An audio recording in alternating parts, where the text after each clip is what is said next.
TV के सबसे लोकप्रिय शो तारक मेहता का उल्टा चश्मा में जेठालाल का किरदार निभाने वाले दिलीप जोशी ने हाल ही में मीडिया से खास बातचीत की और शो से जुड़े कई दिलचस्प अपडेट्स शेयर किए।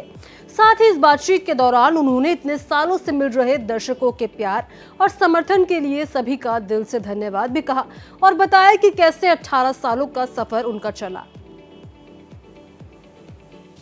अनबिलीवेबल, क्योंकि 18 साल किसी सीरियल, वो भी कॉमेडी सीरियल का चलना, वो भी ऐसे ही सीरियल जो मतलब पूरा फैमिली एक साथ बैठ कर के देख सके, ऐसी सीरियल 18 साल लगातार चलना। और आज मुझे लगता है 4750 एपिसोड के ऊपर हो गए हैं। तो इतने सारे एपिसोड होना ये अपने आप में मतलब क्या कहें, एब्सोल्युटली अनबिलीवेबल बात है।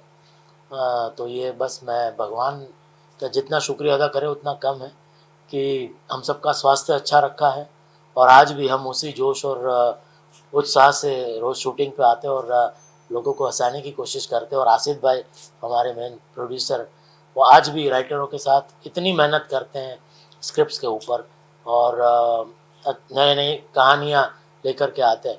Because I think writing is really important.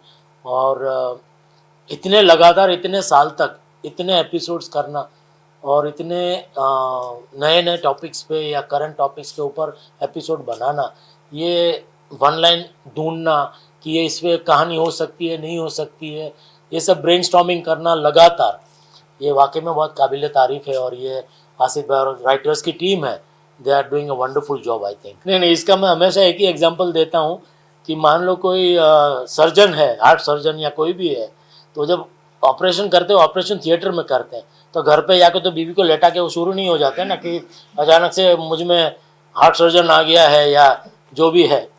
तो इट्स अ प्रोफेशन। या मतलब जब हम सेट पे आते हैं, मैं मूछ लगाता हूँ तो जेठालाल हो जाता हूँ, जैसे मूछ निकल जाती है तो दिलीप जोशी बन जाता हूँ। तो या आप ट्रेनिंग बस ये है कि तारक मेहता के पहले मैंने करीब 25 साल 30 साल थिएटर किया। तो थिएटर की यही ट्रेनिंग है कि एक प्ले जब सुपरहिट होता है तो उसके 200-300 शोज़ होते हैं और एवरी संडे और एवरी ऑल्टरनेट डे आपको वही शो करना होता है, वही किरदार निभाना होता है। तो उसमें जो मेन चीज़ है थिएटर में आपको सीखने मिलती है कि एवरी शो, जैसे उसको प्रयोग कहते हैं, क्योंकि एवरी शो एक प्रयोग है।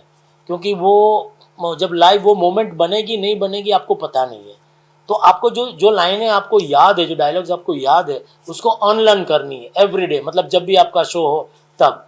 तो ये बहुत ही मतलब मुश्किल है, बहुत आसान नहीं है। हाँ नहीं, बिल्कुल यही सारी चीज़ें हैं जो लोगों को अपील की है।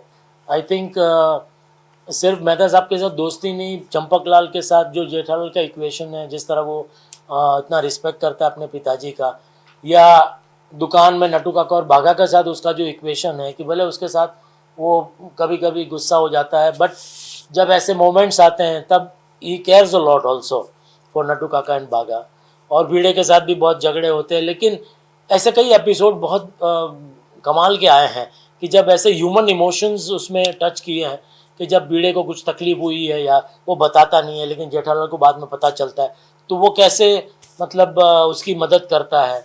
तो ये सारी चीज़ें डेफिनेटली इसी की वजह से तो शायद ये शो आज तक इतना चल रहा है और लोगों को इतना पसंद भी आ रहा है। आने में बहुत क्योंकि इतने क्रिएटिव लोग हैं, कभी कभी तो इतने इंटरेस्टिंग मीम्स बनते हैं कि आपने कभी सोचा भी नहीं होता है, तो बहुत मज़ा आता है। मैं बहुत कम टाइम मिलता है शूट से देखने का, लेकिन जब भी देखने को मिलता है मैं डेफिनेटली देखता हूँ और उनकी क्रिएटिविटी को सलाम करता हूँ कि वाकई में लोग कितना कहीं से कहाँ कितना मतलब कभी क्रिकेट के साथ जोड़ दिया या कहीं किसी के साथ धुरंधर के साथ जोड़ दिया, मतलब कितना क्रिएटिव लोग काम करते हैं, तो मज़ा आता है देखने का। हमेशा मेरी कोशिश यही है कि भाई जितना हो सके उतना एक क्लीन एंटरटेनमेंट हम लोगों को दे सके। और जब लोगों का इतना प्यार मिलता है तो डेफिनेटली आपको खुशी होती है। तो बस लोगों से यही प्रार्थना करता कि इसी तरह आपका प्यार बनाए रखना।